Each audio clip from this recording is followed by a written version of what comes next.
Hello friends, welcome to Amit Sharma academy. आज हम करेंगे बीपीएससी टीआरई 3.0 जो अभी आपका एग्जाम हुआ है। उसमें जो आपका जूनियर वाला पेपर होता है 6 to 8 का, उसमें साइंस का जो पोर्शन होता है 40 मार्क्स का। ठीक है, साइंस और मैथ्स का अलग होता है, 40-40 मार्क्स का होता है इसमें। तो ये 40 क्वेश्चंस जो है आपके साइंस के हैं, और ये मैंने एनसीईआरटी से जो आपके एनालिसिस करके बताया है किस चैप्टर से लिए गए हैं, उन सब का विद चैप्टर का जो आपका नेम है वो भी दिया गया है।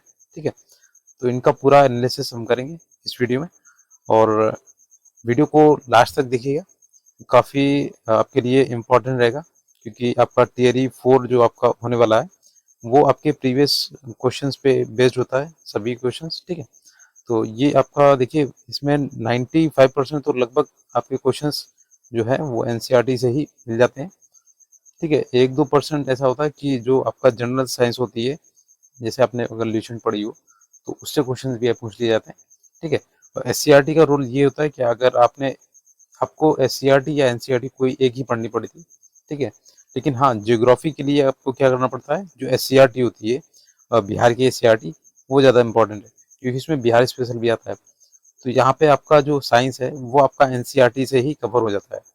तो आप अच्छे से एनसीईआरटी पढ़ लीजिए, अभी आपके पास काफ़ी टाइम है, क्योंकि अभी टीआरई 3 का जो रिजल्ट है वो आने में काफ़ी लेट हो गया है।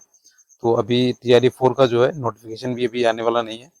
तो अच्छे से अभी तैयारी कीजिएगा, और जितना हो सके आप प्रीवियस ईयर क्वेश्चन जो भी हैं, प्रीवियस ईयर क्या एक ही साल हुए हैं आपके। ठीक है, तो 3 फेज में जो आपके एग्जाम्स हुए हैं, उन सभी पेपर्स को अच्छे से देखिएगा, एनालिसिस कीजिएगा कि ये क्वेश्चन किस चैप्टर से ज़्यादा पूछे जा रहे हैं, और आप एनसीईआरटी को अच्छे से पढ़ें। तो चलिए स्टार्ट करते हैं वीडियो। और इसमें मैंने जो भी क्वेश्चंस हैं उसके साथ में जो जिस चैप्टर से दिया गया है उसका भी सोल्यूशन लगाया हुआ है।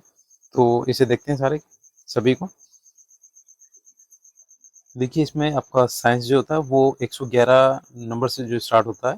ठीक है, यहाँ पे आपका 70 to 110 तक तो आपका मैथ्स होता है। ठीक है, तो ये ध्यान रखिए, ये वाला जो सेट है वो एल सेट है। ठीक है, सेट नंबर एल है, तो उसी के अकॉर्डिंग ये क्वेश्चंस लगे हुए हैं, सीक्वेंस वाइज लगे हुए हैं। आप अपने सेट से मिला लीजिएगा जो भी आपके सेट में हो क्वेश्चंस। तो पहला क्वेश्चन इसमें देखिए 111 नंबर है, और साइंस का पहला क्वेश्चन है, दो न्यूरॉन्स के बीच के अंतराल को क्या कहा जाता है।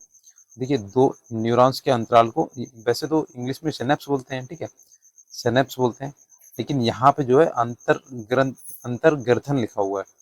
तो ये देखिए, मैं आपको बता दूं, क्लास 10th का एनसीईआरटी का, और ये नियंत्रण एवं समन्वय नामक एक चैप्टर है। ठीक है, उसी से लिया गया। तो चलिए आपको दिखाते हैं इसका। ये देखिए, ये आपका जो अभ्यास प्रश्न होते हैं ये काफ़ी इंपॉर्टेंट होते हैं, तो इन्हें जरूर कीजिएगा। और मैंने आपको बताया एनसीईआरटी जो आपका 9th और 10th का जो वो एग्जाम्पलर होती है वो अच्छे से लगाइएगा। उसमें क्या होता है, आपके जो एमसीक्यूज होते हैं वो काफ़ी डिटेल में समझाए हुए होते हैं। ठीक है, आप किसी का भी ले लीजिएगा। और बाकी आप अगर जेन्युइन लेना चाहें तो आप टेलीग्राम चैनल पे जुड़ सकते हैं आप। तो वहाँ पे आपको एनसीईआरटी का एग्जाम्पलर मिल जाएगा, और जो भी एनसीईआरटी की बुक्स हैं, न्यू वाली हैं ओल्ड वाली, वो सभी आपको मिल जाएंगी। तो आप टेलीग्राम चैनल पर ज्वाइन कीजिएगा, लिंक आपको डिस्क्रिप्शन में मिल जाएगा। ठीक है, तो देखिए यहाँ पे ये लिखा हुआ है, दो तंत्रिका कोशिकाओं के मध्य वाले खाली स्थान को क्या बोलते हैं, तो इसे सिनेप्स बोलते हैं। तो इसी को हिंदी में इन्होंने अंतर्ग्रथन लिखा हुआ है। ठीक है, तो हिंदी इंग्लिश दोनों याद होना चाहिए, तभी आप इसे देख पाएंगे क्वेश्चन। ठीक है, तो ऑप्शन नंबर बी हो जाएगा, अंतर्ग्रथन। नेक्स्ट आपको क्वेश्चन नंबर देखिए, ये सेकंड क्वेश्चन है इसका। इसमें आपका क्वेश्चन है, जो खाद्य पदार्थों के डिब्बे जो होते हैं टिन से लेपित होते हैं, तो जिंक से क्यों नहीं होते हैं। जो इसमें टिन का लेपन किया जाता है, जिंक से क्यों नहीं किया जाता है। तो ऑप्शन नंबर इसका फर्स्ट हो जाएगा। और ये आपका देखिए टीआरई 2 में भी आया था, और टीआरई जो 3 वाला हुआ था, जो कैंसिल हुआ था, उसमें भी शायद आया था क्वेश्चन। तो ये काफ़ी इंपॉर्टेंट है और बहुत बार पूछा जाता है, हर एग्जाम में आपको ये क्वेश्चन मिलेगा। तो इसमें टिन से आपको जिंक से ये क्यों नहीं लेपित किया जाता है, क्योंकि ऐसा होता है, जिंक जो होता है टिन की तुलना में अधिक प्रतिक्रियाशील होता है। तो तुरंत ये आपके खाद्य पदार्थ जो होते हैं, टिन का हो जो भी हो, तो उससे क्रिया कर लेंगे और ये विषैला पदार्थ बना देते हैं। तो ये देखिए, ये आपका जो सोर्स है वो क्लास एनसीईआरटी क्लास 10th है, और उसमें चैप्टर आपका धातु एवं अधातु। तो चलिए इसका मैं आपको दिखा रहा हूँ कहाँ पे है ये। तो देखिए, अभ्यास वाले प्रश्न में आएगा जब, तो यहाँ पे देखिए 4th नंबर क्वेश्चन है, खाद्य पदार्थ के डिब्बों पर जिंक की बजाय टिंक का लेपन होता है क्योंकि। तो देखिए पूरा एमसीक्यू उन्होंने छाप दिया है उठा के। तो ये टिन की अपेक्षा जिंक अधिक क्रियाशील होता है, तो इस वजह से ये आपके जो होता है टिन का लेप किया जाता है, ना कि जिंक। इसी में आपका देखिए एक क्वेश्चन यहाँ पे दिया गया है, ये अभी इसी में आया था, तो मैं आपको आगे दिखाऊंगा इसको। फ्राइंग पैन में जो जंग से बचाने के लिए किसका पर चढ़ाई जाती है, तो उसी चैप्टर से दो क्वेश्चन एक ही जगह से लिए गए एमसीक्यू से, थोड़ा सीक्वेंस बस बदला हुआ है। नेक्स्ट क्वेश्चन देखते हैं। थर्ड नंबर है, देखिए न्यूटन के गति के द्वितीय नियम, जो आपका एफ बराबर एम ए वाला होता है, ठीक है। द्वितीय नियम के में जो होती है, किसी वस्तु का त्वरण सीधे अनुपातिक होता है। तो त्वरण देखिए एफ बराबर एम ए होता है, यहाँ पे F equal to M A होता है। तो ए की वैल्यू निकालनी है। देखिए ए तो आपका डायरेक्टली प्रोपोर्शनल है आपके एफ के, यानी कि बल के, और ये एम जाएगा नीचे, तो ये हो जाएगा इनवर्स प्रोपोर्शनल हो जाएगा। तो यहाँ पे देखिए वस्तु के द्रव्यमान का जो होता है व्युत्क्रम इसके भी है, और वस्तु पर लगने वाले बल इसके आपके अनुपातिक हो जाएगा, ये भी हो जाएगा। तो इसमें ऊपर में से एक से अधिक हो जाएगा, ठीक है। और इसमें द्रव्यमान, वस्तु का द्रव्यमान से ये आपका अनुपातिक नहीं होगा, व्युत्क्रम अनुपातिक होता है, ये गलत होगा आपका। तो ये दो सही होंगे इसके, तो ऊपर में से एक से अधिक हो जाएगा। और ये देखिए चैप्टर जो आपका है एनसीईआरटी क्लास 9th का है, बल एवं गति, एक चैप्टर है आपका। तो उसमें देखिएगा यहाँ पे लिखा हुआ है, तो इसमें डायरेक्ट तो नहीं बताएगी, लेकिन हाँ इसमें आपका फॉर्मूला लिखा हुआ है F equal to M A. तो आप इससे समझ आइए, जो आपके सामने होता है ना एफ इक्वल टू जैसे लिखा हुआ प्रोपोर्शनल का चिन्ह होता है ए, तो ये आपका डायरेक्टली प्रोपोर्शनल है। लेकिन जब एम के वाले बारे में बात करेंगे तो एम जो होता है वो नीचे चला जाता है, तो ये आपका इनवर्सली प्रोपोर्शनल होता है, ठीक है। नेक्स्ट देखते हैं क्वेश्चन। न्यूटन ने 3 नियम दिए थे, तो उन्हें अच्छे से याद रखिएगा। देखिए कार्बन डाइऑक्साइड, ये फोर्थ क्वेश्चन है, कार्बन डाइऑक्साइड पानी और ऊर्जा देने के लिए पायरुवेट का विखंडन होता है। तो देखिए ये आपका होता है माइटोकॉन्ड्रिया में। अब ये आपका जो सोर्स है क्लास 10th का है एनसीईआरटी जय प्रक्रम। इसमें जो आपका एनसीईआरटी है ये जय प्रक्रम काफी बड़ा चैप्टर है और काफी डिटेल में समझाया गया है। तो एनसीईआरटी में ये बहुत इंपॉर्टेंट चैप्टर है, और पिछली बार टीआरई 3 में जो कैंसिल हुआ तो काफी क्वेश्चन इसी से पूछे गए थे एक चैप्टर से। तो चलिए इसको आपको दिखाते हैं इसमें। तो देखिए यहाँ पे ये आपका चैप्टर जो मैंने बताया था जय प्रक्रम वाला, तो यहाँ पे आएंगे पेज नंबर 112 का है। देखिए यहाँ लिखा हुआ है पायरुवेट का विखंडन जो होता है ऑक्सीजन का उपयोग करके माइटोकॉन्ड्रियम होता है, और ये 3 कार्बन वाले पायरुवेट के अणु को विखंडित करते हैं, ठीक है। तो ये आपका यहाँ पे साफ लिखा हुआ है, ठीक है। ये आपका ऑप्शन नंबर फर्स्ट हो जाएगा माइटोकॉन्ड्रियम में। नेक्स्ट है, यहाँ देखिए लिखा हुआ है, ये करके क्या होता है कार्बन डाइऑक्साइड के अणु देता है और दूसरा उत्पाद जल बनाता है। तो यही पूछा गया था इसमें, क्वेश्चन ये था, ठीक है। नेक्स्ट है किसी पदार्थ को सीधे ठोस से गैस में बदलने की जो प्रक्रिया होती है उसे क्या कहते हैं। देखिए ये सब्लिमेशन होती है, इसमें हिंदी में ऊर्ध्वपातन, ठीक है। तो ये आपका क्लास 9th का चैप्टर है हमारे आसपास के पदार्थ, जो चैप्टर है आपका सेकेंड चैप्टर है शायद। तो यहाँ पे देखिएगा पूरा ये मैंने लिया हुआ है स्क्रीनशॉट। देखिए यहाँ पे लिखा हुआ है अमोनियम क्लोराइड। एक देखिए आपका एक अमोनियम क्लोराइड होता है, और जैसे आपका नौसादर हो गया, ठीक है, कपूर हो गया, इस तरीके से। तो ये आपका ऊर्ध्वपातन विधि से ही इसे अलग किया जाता है, ठीक है। तो यहाँ पे ये दिया गया फ्लास्क में ये काम हो रहा है। देखिए यहाँ पे लिखा हुआ वो जो द्रव अवस्था में परिवर्तित हुए बिना ठोस अवस्था से सीधे गैस में वापस ठोस में बदलने की जो प्रक्रिया होती है उसे ऊर्ध्वपातन बोलते हैं, ठीक है। तो इसे बोलते हैं सब्लिमेशन। ये आपका हेडिंग पड़ा हुआ था यहाँ पे, ठीक है, तो थोड़ा सा यहाँ पे छिप गया है। नेक्स्ट देखिएगा इसका आंसर आपका हो जाएगा ऊर्ध्वपातन, ठीक है, सब्लिमेशन। अगला देखते हैं क्वेश्चन। आपका नेक्स्ट क्वेश्चन है 5th नंबर 6 नंबर। ये देखिए क्वेश्चन है आपका, एक सीधे विद्युत धारावाही चालक के चारों ओर चुंबकीय क्षेत्र रेखाएं होती हैं। तो देखिए ये सकेंद्रीय वृत्त की होती है, सकेंद्रित वृत्त की। और ये आपका जो चैप्टर है क्लास 10th का है एनसीईआरटी विद्युत धारा का। तो मैं आपको इसमें दिखाने वाला हूँ केवल 9th एंड 10th के ही क्वेश्चन आपके जो है, और लगभग 32 क्वेश्चन मैंने काउंट किए थे, वो केवल आपके 9th एंड 12th के, जो सॉरी 9th एंड 10th के जो एनसीईआरटी है उसी से लिए गए हैं। बाकी 8 क्वेश्चन जो वो इधर उधर से आए हुए हैं, ठीक है, और क्लास 7th या 6th या 9th वो 8th के। तो देखिए इसका सकेंद्रीय व्रत हो जाएगा। और देखिए आपको इसका सोर्स दिखाते हैं क्लास 10th का विद्युत धारा नामक चैप्टर है, तो आप देखिएगा 254 नंबर चैप्टर पेज नंबर है। यहाँ पे जब आएंगे आप तो देखिएगा यहाँ लिखा हुआ है, जैसे जैसे विद्युत धारावाही सीधे चालक तार से दूर हटते जाते हैं, उसके चारों ओर उत्पन्न चुंबकीय क्षेत्र को निरूपित करने वाले सकेंद्रीय वृत्तों का साइज बड़ा होता जाता है। ठीक है, तो मैं यहाँ पे केवल जो टू द पॉइंट बात करने वाला हूँ, जो दिया गया है आपका वही बता रहा हूँ, बाकी पूरा चैप्टर नहीं पढ़ने वाला है। ठीक है, तो ये आप अपने एनसीईआरटी पढ़ लीजिएगा। काफ़ी एप्लीकेशन भी आते हैं, आप प्ले स्टोर से डाउनलोड कर लीजिएगा अगर आपके पास बुक वगैरह नहीं है। बाकी पीडीएफ के लिए आप चैनल में जो लिंक दिया गया डिस्क्रिप्शन में, तो आप टेलीग्राम ज्वाइन कीजिएगा, वहाँ पे आपको इसकी पीडीएफ मिल जाएंगी और आपका एग्जाम्पलर जो भी होता है वो भी मिल जाएगा। ठीक है, ऑथेंटिक सोर्स है उसका एनसीईआरटी का। देखिए नेक्स्ट है आपका 7th नंबर क्वेश्चन है, निम्नलिखित में से कौन सा नाइट्रोजन के सही इलेक्ट्रॉनिक विन्यास को दर्शाता है। तो ये आप सभी को पता होता है, एन आपका होता है जो एन इसका 7 होता है और इसका जो द्रव्यमान संख्या होती है वो आपकी 14 होती है। तो 7 होता है तो पहले क्वेश्चन में 2 होंगे, दूसरे वाले में आपके 8 होते हैं, लेकिन यहाँ पे 5 हो जाएंगे, 5 to 7। ठीक है, तो ये आपका बोनस क्वेश्चन था। अब देखिए ये क्लास 10th का है, एनसीईआरटी क्लास 10 धातु एवं अधातु जो मेटल एंड नॉन मेटल वाला चैप्टर है। तो यहाँ पे देखिएगा आपका यहाँ पे कॉन्फ़िगरेशन लिखा हुआ है, नाइट्रोजन का 7 होता है परमाणु संख्या, ये बनेगा आपका 2,5। ठीक है, तो ये इतना डिटेल दिया गया था इसमें। नेक्स्ट देखते हैं, ये जो आपका क्वेश्चन है ये आपका टीआरई 3 में जो भी पेपर जो कैंसिल हुआ था उसमें हुबहू क्वेश्चन आया था। ठीक है, ठीक है, यदि दो वस्तुओं के बीच की दूरी दोगुनी कर दी जाए तो उसके बीच गुरुत्वाकर्षण बल का मतलब इसमें क्या होगा। तो देखिए यहाँ पे जो दूरी है आपकी आर, इसे अगर दोगुना करेंगे ना तो 2 का यहाँ पे आर का स्क्वायर होता है, इसके दोगुना करेंगे 2 का भी वर्ग हो जाएगा, तो यहाँ पे आप 4 निकल आएगा। ठीक है, तो ये आपका फोर्थ नीचे होता है तो 1/4 हो जाएगा, यानी कि ये 1/4 रह जाएगा। ठीक है, तो देखिए ऐसा ही क्वेश्चन मैंने यहाँ पे लगाया हुआ है, ये आपका टीआरई 3 में आया था जो आपका पेपर हुआ था जो कैंसिल हुआ था। तो यहाँ पे देखिए ये लिखा हुआ है, यदि दो द्रव्यमानों के बीच की दूरी को दोगुना कर दिया जाए।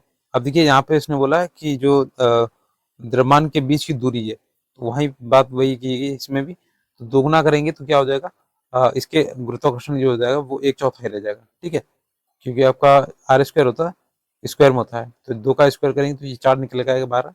ठीक है, और ये मैंने इसको सोर्स भी बताया था आपको, अगर पिछला वीडियो आपने देखा हो तो मैंने उसमें एनालिसिस करके बताया था। ये आपका एनसीईआरटी का एग्जाम्पल है। ठीक है, तो उसी सोर्स से मैंने बता दिया, यहाँ f/4 हो जाएगा।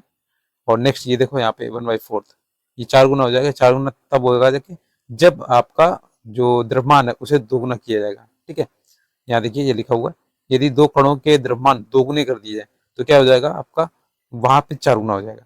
तो दोनों चीजें याद रखिएगा। नेक्स्ट है, नेक्स्ट आपका क्वेश्चन है, देखिए मैंने अभी बताया था आपको फ्राइंग पैन वाला क्वेश्चन, तो ये 9th वाला क्वेश्चन है, लोहे के फ्राइंग पैन को जंग लगने से बचाने के लिए निम्नलिखित में से कौन सी विधि उपयुक्त है। देखिए जिंक की परत चढ़ाई जाती है इसमें। ठीक है, और ये आपका चैप्टर है क्लास 10th का धातु एवं अधातु। और इसी एमसीक्यूज देखिए यहाँ पे मैंने अभी आपको जब स्टार्ट किया था ये बताया था कि ये वाला क्वेश्चन और एक ही चैप्टर से आए हुए हैं, एक ही पेज से आए हुए हैं।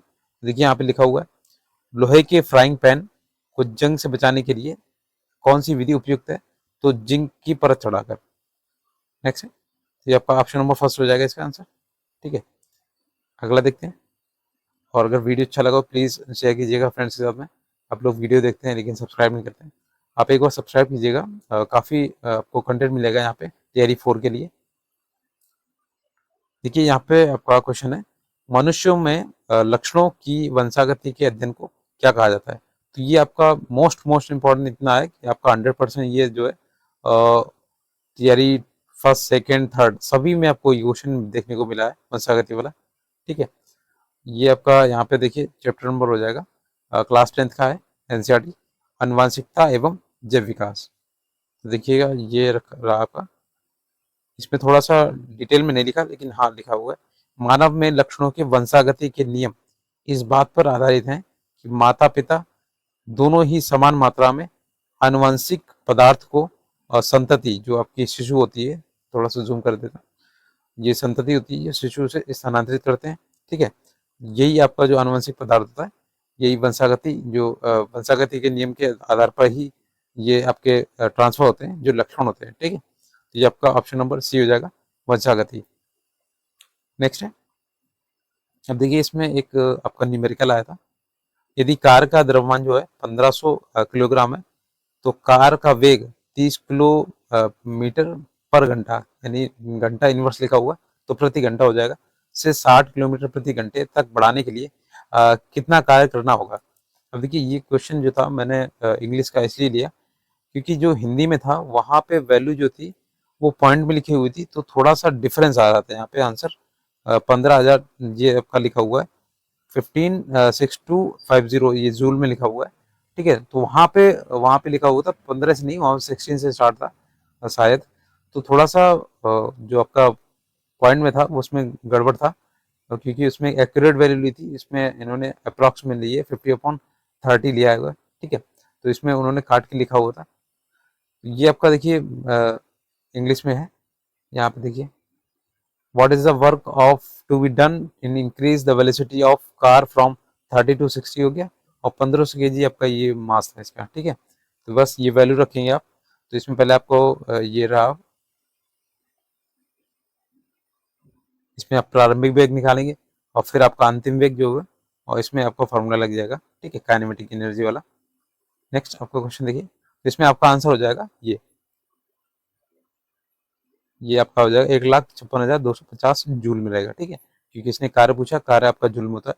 और इसी से रिलेटेड एक क्वेश्चन यहाँ पे दिया गया, कार्य का मात्रा क्या होता है, ठीक है। तो आपको इसमें पेपर में ही मिल गया आंसर इसका।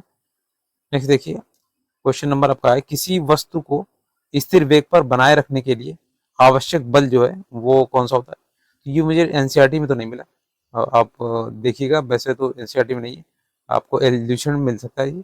तो ऊपर में से एक कोई नहीं दिए गया, ठीक है। तो जो आपकी आंसर की आई थी प्रोविजनल वाली आंसर की, उसके बाद फाइनल आई थी, तो उसमें आपका ऊपर में से कोई नहीं दिया गया था। नेक्स्ट है, ये आपका देखिए 30 नंबर क्वेश्चन है, वह घटना जिसके कारण आकाश नीला दिखाई देता है। ये आपका सेम क्वेश्चन टीआरई 3 में था, ठीक है, जो कैंसिल हुआ था।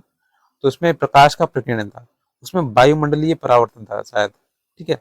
और ये आपका देखिए क्लास 10th का जो एनसीईआरटी है, प्रकाश जिसमें लिखा हुआ है मानव नेत्र वाला। तो देखिए यहाँ पे आपका प्रकाश का प्रकीर्णन, ये देखिए आपका हेडिंग पड़ा हुआ है, ठीक है, प्रकाश का प्रकीर्णन। और यहाँ पे देखिए स्वच्छ आकाश का रंग जो होता है वो नीला क्यों होता है। तो इसमें एक टिप्पणी भी दी गई है कि क्योंकि जो होता है प्रकीर्णित हुआ नीला प्रकाश हमारे नेत्रों में प्रवेश करता है, ठीक है, अधिक प्रबलता होती है प्रकीर्णन करने पे। तो यही अब का होता है, प्रकीर्णन के कारण ही जो हमारे आंखों को नीला रंग दिखाई पड़ता है। नेक्स्ट है, जो समुद्र का रंग होता है, सॉरी, जो समुद्र का रंग होता है वही आपका रिफ्लेक्ट होता है, जो आसमान हमें नीला दिखाई पड़ता है, ठीक है। नेक्स्ट क्वेश्चन है आपका, निम्नलिखित में से कौन सा भौतिक परिवर्तन इसमें नहीं है। तो कौन सा नहीं है, तो देखिए आपका जो भौतिक परिवर्तन होता है वो आपका रिवर्सिबल होता है, और जो आपका रासायनिक परिवर्तन होता है वो रिवर्सिबल नहीं होता है। उसे आप उसमें एक नया पदार्थ बनता है, ठीक है। तो ये कोयले का जलना क्या होता है, ये आपका रासायनिक परिवर्तन है, ना कि भौतिक। इससे क्या होगा कि आपका कोयला जो होता है वो एक तीसरे पदार्थ में बन जाएगा। तो इसलिए यहाँ पे नहीं पूछा गया था, तो आपका कोयला नहीं होगा, ठीक है। बाकी आप देखिए, पानी में आपको नमक घोलना है, ठीक है, तो आप इसे जब गर्म करेंगे तो नमक आपको दोबारा से मिल जाएगा। बर्फ का पिघलना, इसे आप फिर से फ्रिज में रखेंगे तो फिर से वो बर्फ बन जाएगी। और ये देखिए आप क्लास 7th का चैप्टर है, भौतिक एवं रासायनिक परिवर्तन, ठीक है, काफी आपने पढ़ा होगा इस परिवर्तन के बारे में। तो देखिए यहाँ पे लिखा हुआ भौतिक परिवर्तन, ठीक है, और ये पूरा डिटेल में दिया गया, आप पढ़ लीजिएगा पॉज करके, या फिर आप जो भी आपके पास बुक हो उससे देख लीजिएगा। तो देखिए यहाँ पे लिखा हुआ है, वह परिवर्तन जिसमें किसी पदार्थ के भौतिक गुणों में परिवर्तन हो जाता है भौतिक परिवर्तन कहलाता है, और भौतिक परिवर्तन सामान्यतः उत्क्रमणीय होता है। ऐसे परिवर्तन में कोई नया पदार्थ नहीं बनता है, मैंने अभी बताया था, ठीक है। और ये रहा आपका रासायनिक परिवर्तन, इसमें क्या होता है कि आपका एक नया पदार्थ बनता है, जैसे लोहे में जंग लगना, तो इसमें परिवर्तन हुआ है, तो रासायनिक तरीके से हुआ है, ठीक है, केमिकल रिएक्शन होता है इसमें। नेक्स्ट क्वेश्चन है आपका देखिए 125, स्थायी ऊतकों के बारे में निम्नलिखित में से कौन सा कथन सत्य है इसमें। तो देखिए, वे विभाजित करने की क्षमता खो देते हैं, तो ऑप्शन नंबर सी हो जाएगा इसमें। और देखिए क्लास 10th का क्लास सॉरी 9th का है और ऊतक नामक चैप्टर है इसमें, ठीक है, टिश्यूज वाला। तो यहाँ पे देखिएगा ये जो आपका लास्ट में दिया होता है कि आपने क्या सीखा। तो यहाँ देखिएगा जो स्थायी ऊतक होते हैं विभेद्योतक से बनते हैं जो एक बार विभाजित होने की क्षमता खो देते हैं। बस यही आपका लाइन इसमें दिया गया, ठीक है। इनको सरल तथा जटिल ऊतकों में वर्गीकृत किया जाता है, ठीक है। और इसी के ऊपर देखिए एक ये दिया गया है, तो इसमें मैं आपको दिखाने वाला हूँ आगे कि एक ही पेज से 2 क्वेश्चन आए हैं, ठीक है। तो इसमें आपका ऑप्शन नंबर सी हो जाएगा, वे विभाजित करने की क्षमता खो देते हैं। नेक्स्ट क्वेश्चन देखते हैं। देखिए सीरियल वाइज लगे हुए हैं, आप देख लीजिएगा, कोई भी इसमें क्वेश्चन छूटा नहीं है और 40 के 40 क्वेश्चन आपको मिलेंगे। देखिए 126 क्वेश्चन है, कैल्शियम हाइड्रोक्साइड का सामान्य नाम क्या है, बताइए। अब ऐसे क्वेश्चन भी आएंगे और काफी लोगों ने इसमें गलत किया होगा, ठीक है। इसमें बेकिंग सोडा लगा के आए होंगे या उपयोग में से कोई लगा है, तो ये आपका बुझा हुआ चूना होता है, ठीक है। CaOH का उल्टा होता है इसका, ठीक है, कैल्शियम हाइड्रोक्साइड। और देखिए आपका ये फॉर्मूला जो क्लास 10th की बुक है वो पहले ही चैप्टर इसका रासायनिक अभिक्रियाएं एवं समीकरण, ठीक है। देखिए यहाँ पे लिखा हुआ है, लिखा क्या है इसमें, संयोजन अभिक्रिया जो होती है अभिक्रियाओं के प्रकार में। तो आप यहाँ पे देखिए एक होता है बिना बुझा हुआ CaO कैल्शियम ऑक्साइड होता है, और जब बुझ जाता है इसमें यानी कि पानी जब डाल देते हैं तो बुझा हुआ चूना होता है, तो कैल्शियम हाइड्रोक्साइड हो जाता है, OH का उल्टा, क्योंकि इसमें एक कंसंट्रेशन होता है आपका पानी का, ठीक है। तो यहाँ पे लिखा हुआ है, यहाँ पे सूत्र का फॉर्मूला लिखा हुआ है, ठीक है, केमिकल रिएक्शन जो हो रहा है इसमें वो दिखाया गया। नेक्स्ट क्वेश्चन आपका, पौधों में विभेद्योतक ऊतक का कार्य क्या होता है। देखिए कार्य जो आपका वैसे तो इसमें विकास है, ठीक है। आपका जो विकास है ये ऑप्शन देखिए आपका NCERT क्लास 9th का ऊतक नामक एक चैप्टर है, ठीक है, अभी दिखाया था आपको।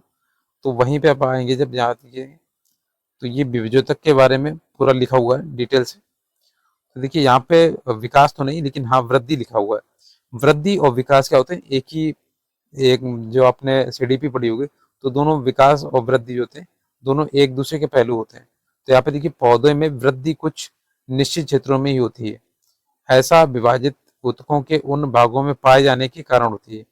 ऐसे ऊतकों को क्या बोलते हैं, मेरिस्मेटिक टिश्यूज बोलते हैं, ये विभेद्योतक ऊतक बोलते हैं। और ये विभेद्योतक किस भाग में स्थित होते हैं, तो ये आपके शीर्षस्थ जो सबसे ऊपर वाला भाग होता है उसमें होते हैं आपके, ठीक है, विभेद्योतक ऊतक। यहाँ देखिए मैं आपको दिखा दे रहा हूँ, ये देखिए शीर्षस्थ जो भाग होता है ये वाला, ये टिप वाला होता है, तो ये आपके विभेद्योतक होते हैं। और ये अंतर्विष्ट में हो गया, तो इसके 3 टाइप होते हैं इस तरीके से।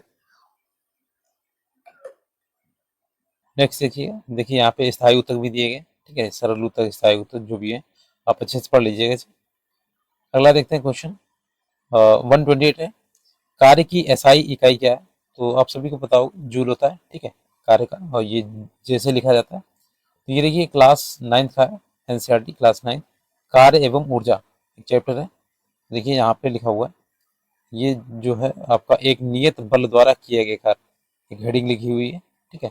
तो उसी में आपका देखिए यहाँ पे दिया गया बल का मात्रक जो होता है न्यूटन मीटर होता है, NM लिखा जाता है, या फिर जूल लिखिएगा, ठीक है। बल का जो मात्रक होता है या जूल है, एक जूल किसी वस्तु पर किए गए कार्य की वह मात्रा है जो एक न्यूटन का बल वस्तु को बल की क्रिया रेखा की दिशा में 1 मीटर विस्थापित करने पर ये बल देता है आपका, ठीक है। तो यहाँ पे साफ लिखा हुआ जो आपका जूल होता है वो कार्य का मात्रक होता है, ठीक है। हिंट में दिया गया, बाकी आप सभी जानते होंगे इसका आंसर, और ये एक तरीके का बोनस क्वेश्चन था।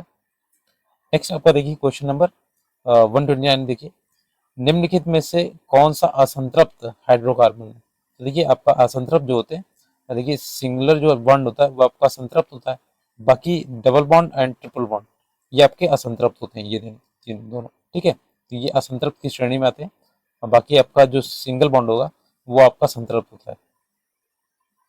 देखिए आपका क्लास 10th का है NCERT कार्बन एवं उसके यौगिक, ठीक है।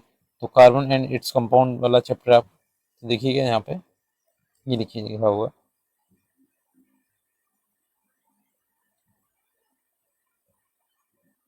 देखिए यहाँ पे प्रोपेन की एक संरचना दी गई है यहाँ पे, ठीक है। तो प्रोपेन में आपके देखिए सिंगल बॉन्ड्स हैं सभी, और ये संरचना जो होती है इसका आणविक सूत्र C3H8 होता है, ठीक है। आप देखेंगे कि सभी परमाणुओं की संयोजकता उनके बीच बने एक आबंध से संतुष्ट होती है, यानी कि एकल बंध बनता है इसमें। तो ऐसे यौगिकों को संतृप्त यौगिक कहते हैं, और सामान्यतः ये यौगिक अधिक अभिक्रियाशील नहीं होते हैं, कि इनका बॉन्डिंग कम होती है से जो आपका डबल बॉन्ड होता है, ट्रिपल बॉन्ड होता है असंतृप्त वाले, इनकी बॉन्डिंग ज़्यादा स्ट्रांग होती है। ठीक है, और ये आपका संतृप्त वाले की सिंगल बॉन्डिंग होती है, तो ये आप जबकि जो अधिक क्रियाशील नहीं होते हैं। नेक्स्ट यहाँ पर देखिएगा आपका लिखा हुआ C2H4, तो ये आपका देखिए जो होता है इथिन, तो इन लगा हुआ है तो इसमें डबल बॉन्ड लगेगा। ठीक है, तो यहाँ पे देखिए ये लिखा हुआ है जो इसमें फार्मूला बना हुआ है, तो ये गलत बना हुआ है, क्योंकि यहाँ पे एक डबल बॉन्ड लगेगा तभी इसकी 4 की वैलेंसी होगी, जैसे यहाँ पे देखिए लिखा गया, दोबारा में चेंज करके लिखा हुआ है। तो डबल बॉन्ड लगा है तो आपका असंतृप्त है, ट्रिपल बॉन्ड है तो भी आपका असंतृप्त है। ये आपका आंसर देखिए एथाइन का, ये दिए गए। 2 कार्बन परमाणुओं के बीच कितने आबंध आवश्यक है? कि कार्बन परमाणुओं के बीच इस प्रकार द्वि या त्रि आबंध वाले कार्बन यौगिकों को कार्बन यौगिक कहते हैं, तथा संतृप्त कार्बन यौगिकों की तुलना में अधिक अभिक्रियाशील होते हैं, क्योंकि संतृप्त वालों में केवल एक सिंगल बॉन्ड होता है। ठीक है, वो कम अभिक्रियाशील होते हैं।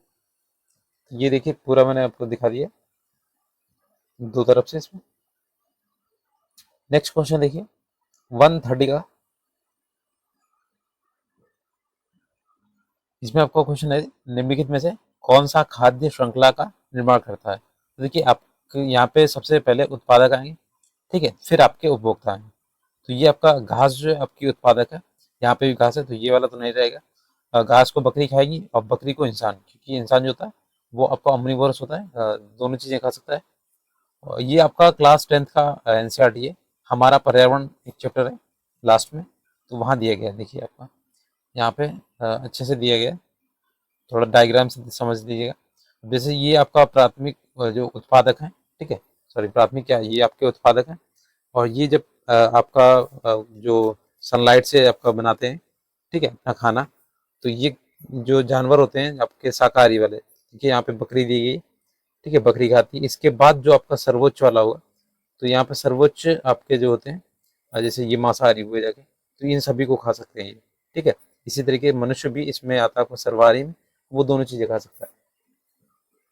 नेक्स्ट देखिएगा यहाँ पे भी आपका एक डायग्राम बना हुआ है, ठीक है, तो देखिए आपका ये सूर्य के प्रकाश से बनेगा, उत्पादक अपना भोजन बनाएगा, फिर शाकाहारी खाएंगे, इसके बाद मांसाहारी और शीर्ष मांसाहारी। ठीक है, तो हम भी शीर्ष मांसाहारी में आते हैं हम लोग, जो मनुष्य है वो आपके शीर्ष मांसाहारी में होता है। नेक्स्ट है किस उप परमाणविक कण का द्रव्यमान नगण्य होता है? ठीक है, तो आपका इसमें इलेक्ट्रॉन दिया गया था आपका फाइनल आंसर की में। नेक्स्ट है ये मुझे मिला नहीं, इसमें आप क्लास 6 का एनसीईआरटी देख लीजिएगा। लाइकेन किस वायु प्रदूषक के प्रति संवेदनशील होते हैं? तो देखिए आपके सल्फर डाइऑक्साइड के प्रति संवेदनशील होते हैं। ठीक है, क्योंकि इन्हें बोला गया लाइकेंस जो होते हैं आपके वायु प्रदूषण करने में इनकी भूमिका ज़्यादा होती है, और ये सल्फर डाइऑक्साइड, और ये भी मुझे मिला नहीं, वैसे आपका इल्यूशन भी ये दिया गया अच्छे से। ठीक है, तो आप पढ़ लीजिएगा उससे।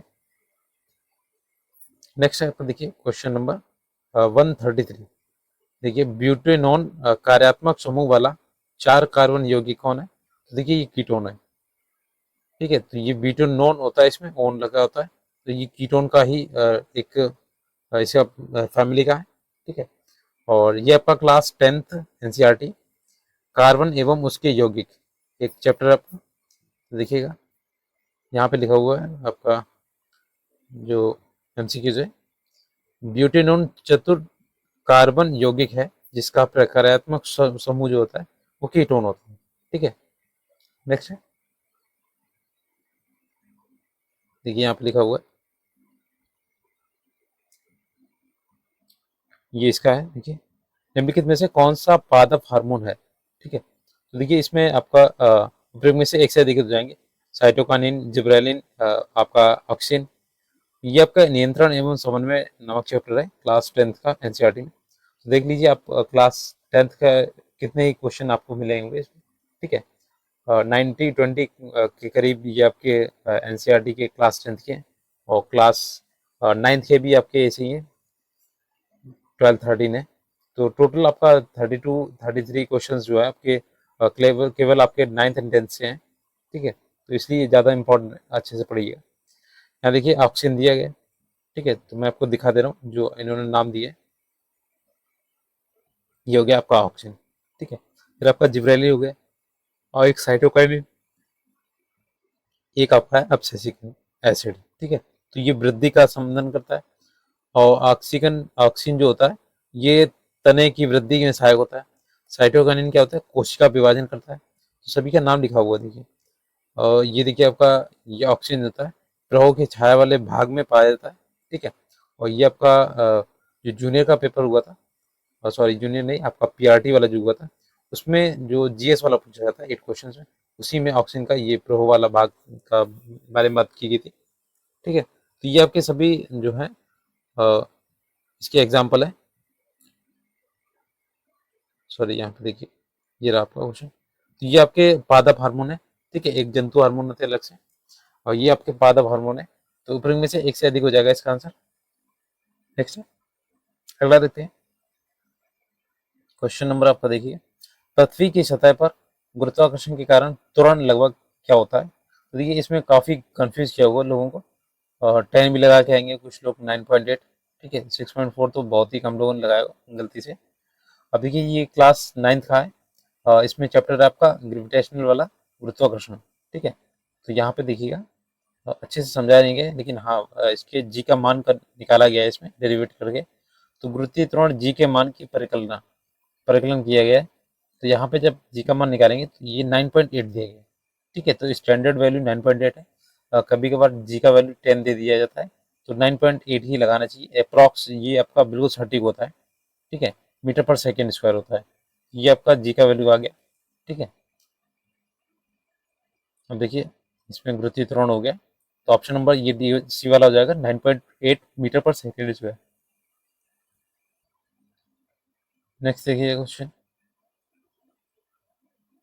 क्वेश्चन नंबर क्या होता है जब लोहे के भराव में तनु हाइड्रोक्लोरिक अम्ल मिलाया जाता है, ठीक है। तो इसमें एक अभिक्रिया पूछी गई। तो आपका देखिए क्या होता है कि हाइड्रोजन गैस और आयरन क्लोराइड का उत्पादन होता है। हाइड्रोजन गैस तो आपकी मुक्त हो जाती है, ठीक है, और आयरन क्लोराइड इसमें बन जाता है, एक पदार्थ बनता है, ठीक है, उत्पाद होता है।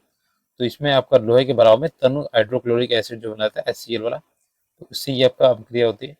और चलिए दिखाते हैं आपको यहाँ पे। देखिए यहाँ पे पूरा इन्होंने MCQs वाला फॉर्मेट दे दिया है, ठीक है। थोड़ा सा जूम करते हैं कि लौह चूर्ण पर तनु हाइड्रोक्लोरिक अम्ल डालने से क्या होता है। तो सही पर निशान लगाना है इसमें। तो मैंने पहले बताया था आपको, हाइड्रोजन गैस और हाइड्रोजन आयरन क्लोराइड इससे बनता है, ठीक है। नेक्स्ट क्वेश्चन देखिए, आपका जीवन की मौलिक इकाई से लिए गए, ठीक है। तो सेल से क्वेश्चन हमेशा बनता है, ऐसा नहीं होता है कि बने ही ना, क्वेश्चन इससे पक्का बनेगा, ठीक है। देखिए क्वेश्चन, अब तो ये सबसे सिंपल क्वेश्चन तो यही है आपका, कोशिका की खोज जो थी सर्वप्रथम किसने की थी। तो ये आपके रॉबर्ट हुक थे, ठीक है, कार्क से की थी इन्होंने। और रॉबर्ट हुक ये आपके देख लीजिए, इसमें एक बॉक्स बना हुआ है, इसमें काफी अच्छे से समझाया गया। तो ये क्लास 9th का है, चैप्टर नंबर आपका है जीवन की मौलिक इकाई। तो जीवन की मौलिक इकाई इसलिए है क्योंकि आपका सेल जो होता है और सबसे छोटा पार्ट है इसका, और यही आपकी सभी क्रियाओं को सुचारू रूप से चलाए रखता है। तो देखिए यहाँ पे दिया गया है जीवन की मौलिक इकाई में, यहाँ पे 1665 में हुक जो थे, रॉबर्ट हुक, तो इसमें देखिए बताया गया कि जो हुक ने, रॉबर्ट हुक ने इन प्रकोष्ठों को कोशिका कहा था। कोशिका मीन्स ये लैटिन एक शब्द है और जिसका अर्थ होता है छोटा कमरा, ठीक है। तो अच्छे से समझाया गया इसमें, आप पूरा चैप्टर पढ़ लीजिएगा इसका। नेक्स्ट आपका क्वेश्चन देखिए, और यहाँ पे देखिए एक बना हुआ भी है बॉक्स, यहाँ देखिए लिखा हुआ कोशिका का सबसे पहले पता रॉबर्ट हुक ने लगाया था 1665 में, ठीक है। तो उसने कोशिका को कार की पतली कांट में अनगढ़ सूक्ष्मदर्शी की सहायता से देखा था। और देखिए ल्यूवेनहॉक थे 1674 में, सबसे पहले उन्नत सूक्ष्मदर्शी से तालाब के जल में और स्वतंत्र रूप से जीवित कोशिकाओं का पता लगाया था। फिर आपके रॉबर्ट ब्राउन आते हैं, इस तरीके से इन्होंने कोशिका के केंद्र की पहचान लगाई थी। फिर जैविक पहचान जो थे आपके स्लाइडन एंड स्वान ने, इन्होंने आपके सिद्धांत दिया था कोशिका का। तो काफी इंपॉर्टेंट चैप्टर है और बहुत अच्छा है, आप सेल वाला पढ़ेंगे जरूर, ठीक है। उसका क्वेश्चन गलत नहीं होना चाहिए आपके। देखिए नेक्स्ट क्वेश्चन है, एक कार 4 घंटे में 200 किलोमीटर की दूरी तय करती है। तो उसकी औसत गति क्या होगी। ठीक है, तो एवरेज स्पीड पूछा गया। ठीक है, सेम क्वेश्चन आपका इसमें मिलेगा, और इसमें दो क्वेश्चन आपके न्यूमेरिकल के थे, और दोनों ही क्वेश्चन आपके क्लास 10 से थे। देखिए, औसत चाल जो होती है तय की गई दूरी और कुल समय दी होती है, यानी v equal to S upon T. ठीक है, इस तरीके से फॉर्मूला लगता है। अब देखिए यहाँ पे लिखा हुआ है, सेम क्वेश्चन है और थोड़ा सा चेंज है।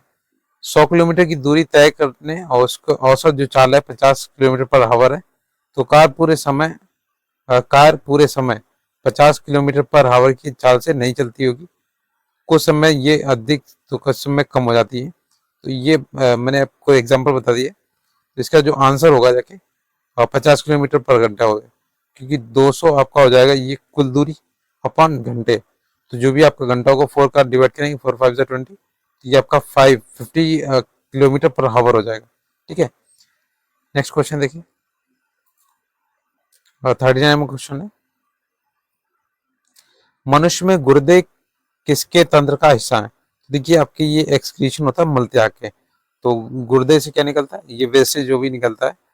ठीक है, तो ये देखिए आपका क्लास 10th का है, जय प्रकरण नामक चैप्टर है। ठीक है, 139 क्वेश्चन है। ये एमसीक्यूज में दिया गया इसमें फॉर्मेट। मनुष्य के वृक्क का एक तंत्र का भाग है जो संबंधित है, तो ये उत्सर्जन से है। ठीक है, एक्सक्रीशन से होता है। नेक्स्ट, अगला क्वेश्चन है, और निम्नलिखित में से ठोस की विशेषता नहीं है। कौन सा ठोस की विशेषता नहीं है, तो ये आप तो आंख बंद करके मार सकते हैं इसमें क्वेश्चन। ठीक है, देखिए, अणु बारीकी से पैक होते हैं, ये तो सही है आपका। निश्चित आकार होता है, ये भी सही है। अनिश्चित किसका होता है, तो आपका द्रव, और द्रव का तो थोड़ा बहुत होता है, लेकिन गैस का अनिश्चित होता है। ठीक है, और अणु बारीकी होते हैं। तो देखिए आपका इन सभी में से जो द्रव, ठोस, द्रव, गैस है, सबसे कम जो पास पास होते हैं आपके ठोस में ही होते हैं। ठीक है, तो ये आसानी से बहने की क्षमता नहीं होती है। जो आपका द्रव होता है वो बह जाएगा, आपकी गैस होगी वो बह जाएगी, लेकिन ठोस नहीं बहता है आसानी से। इसे क्या करना पड़ता है, परम ताप पर इसे पिघलाया जाता है, तब ये बहता है। ठीक है, टेम्परेचर के हिसाब से। अब देखिए, क्लास 9th का एनसीईआरटी है, हमारे आसपास के पदार्थ।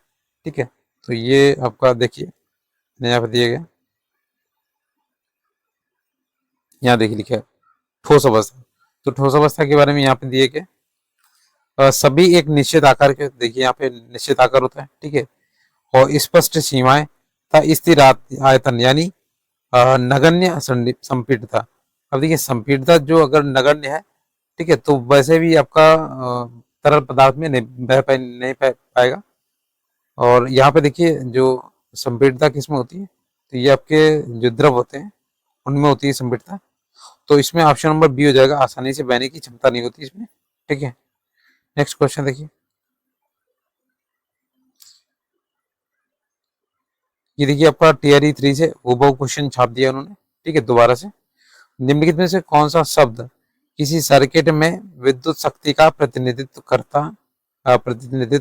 नहीं करता है, तो कौन सा नहीं करता है। देखिए आपका आई आर स्क्वायर ये नहीं करता, बाकी P equal to V I होता है, P equal to I square R होता है। ठीक है, और ये देखिए चैप्टर आपका एनसीईआरटी क्लास 10th और विद्युत जो इलेक्ट्रिसिटी वाला चैप्टर है उसी से लिए गए।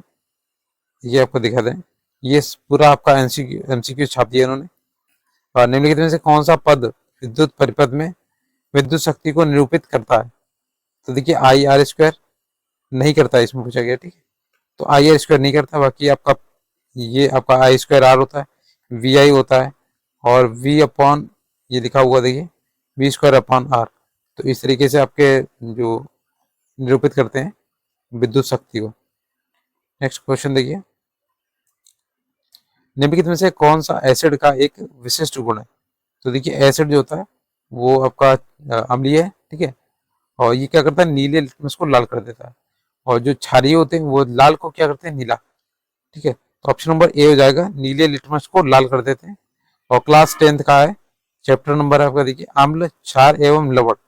आपका सेकंड चैप्टर है एनसीईआरटी में, तो वहां से देखिएगा आप, उसमें डिटेल में लिखा हुआ है। देखिए यहाँ पे अम्लों का स्वाद जो होता है वो खट्टा होता है, और ये नीले लिटमस को क्या करते हैं, लाल कर देते हैं।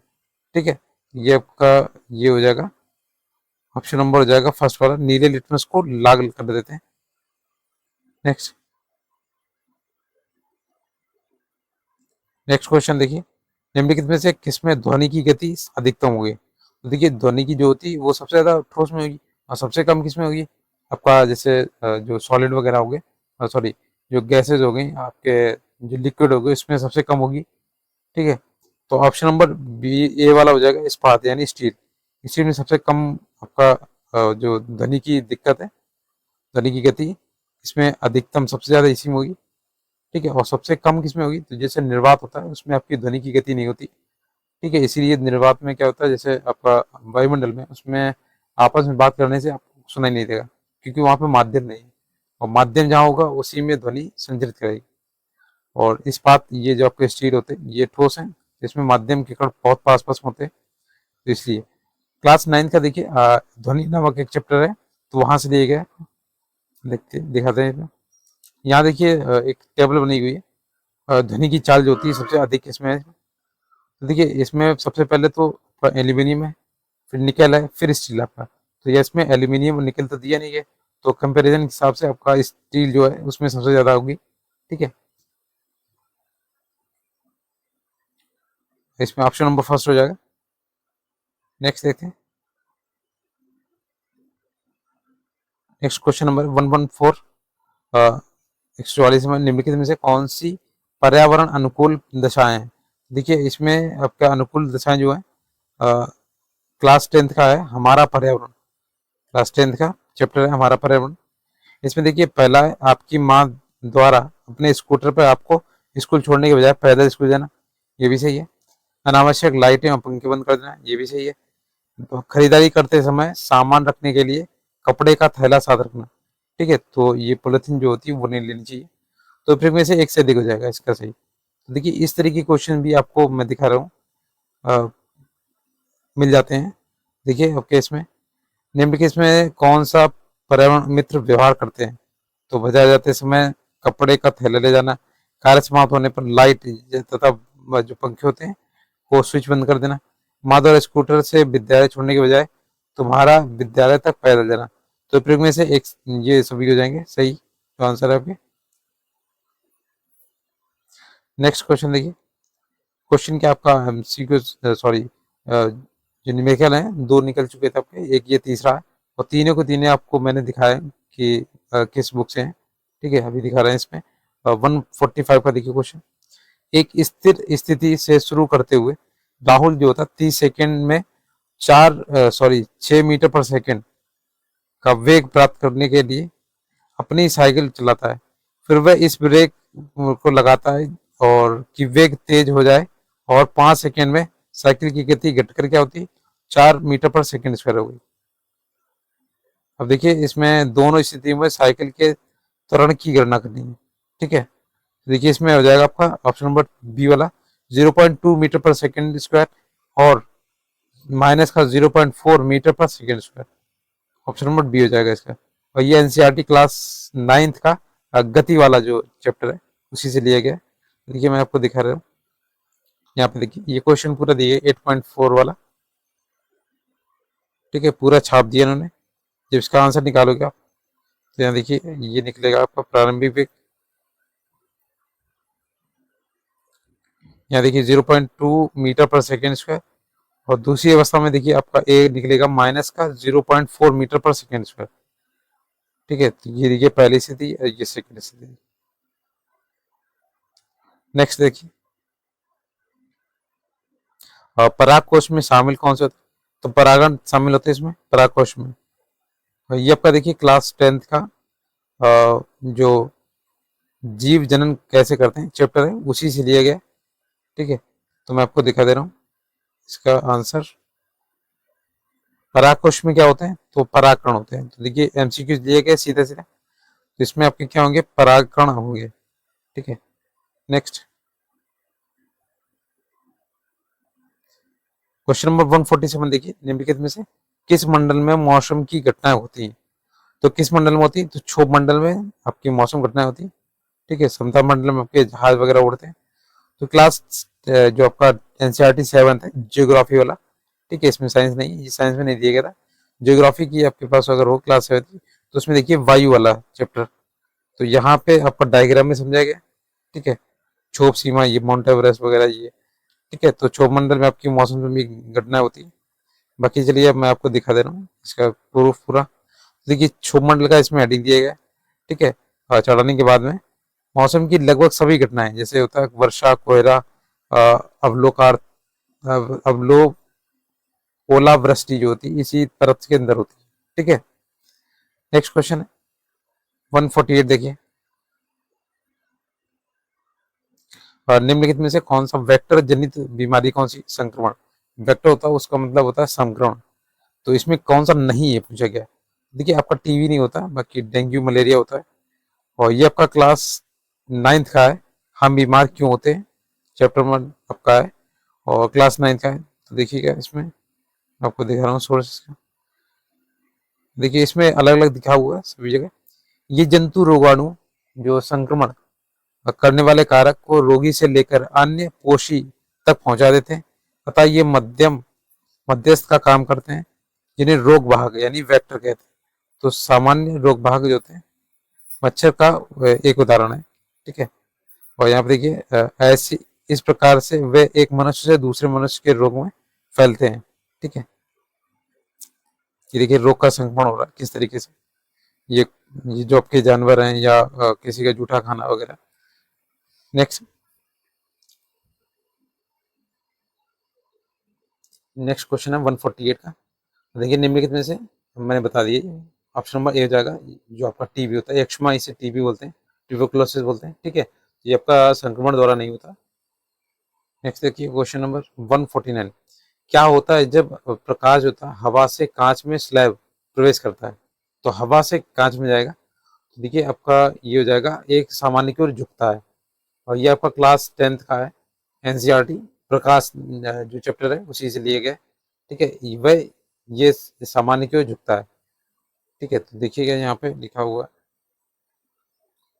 विरल माध्यम से सघन माध्यम में गमन करने वाली प्रकाश की किरण धीमी हो जाती है तथा अवलंब की ओर झुक जाती है, और जब ये सघन से विरल की ओर गमन करती है तो इसकी चाल बढ़ती है तथा अवलंब से दूर हट जाती है।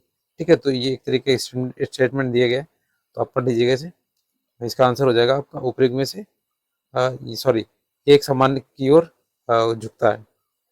नेक्स्ट क्वेश्चन नंबर आपका 150 है, ये आपका 149 हो गया, लास्ट क्वेश्चन इसका है। ठीक है, 40 क्वेश्चन होते हैं।